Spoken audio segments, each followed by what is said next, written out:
खुलुमबाय BTR news चेनेलाव गासैखौबो बरायबाय। आंनि चेनेलखौ साबस्क्राइब खालायाखैबा साबस्क्राइब खालामदो आरो बे खाथिनि बेल आइकन बेलखौबो थुनानै होदो जाहाथे गोदान भिडिअ हगारनायनि सिगांनो नटिफिकेसन सहैनो हायो। गसाइगाव महकुमानि सिङाव थानाय एस बाजाराव इउपिपिएल, बिजेपि आरो एजिपि मोनथाम दोलो मेल खुंदों। बे मेलाव बाहागो लायो आसामनि हाउसिं एन्ड उर्बान एफेयार्स मन्थ्रि अशक सिंह आरो बिटिआरनि सिएम प्रमद बर'। बिथांमोना बाहागो लानानै खौरांगिरिनि सिगाङाव माखासे बाथ्रा फोरमायो।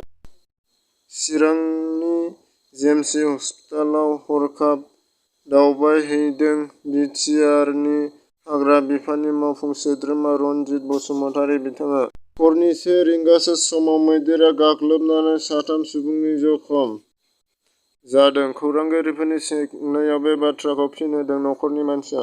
बिटिआरनि मावफुं सोद्रोमा रेवरेवा नार्जारिया कक्राझार देबोरगाव टाउन आलियन जाब्रबथायजों मोगा-मोगि जानो गोनां जादों। खौरांआव मोन्नाय बायदिब्ला बिथाङा जेबो गोब्राब जखम जायाखै। बिटिआरनि खना-खनला गोरिब गुन्द्रा नखर बिटिआर सरकारनि नुजाथिनाय।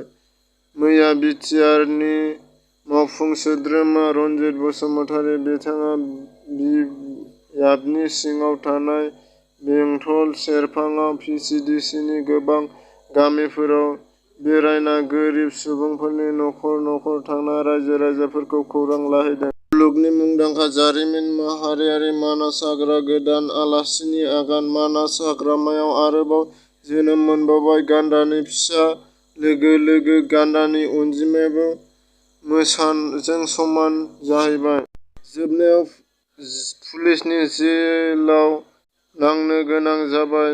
जाख्लनायनि गुबै नायक सफानि बियाबनि 95 नं बेलगुरियाव गाव पन्सायतनि आफादगिरि पुरन आब्दुल्ला।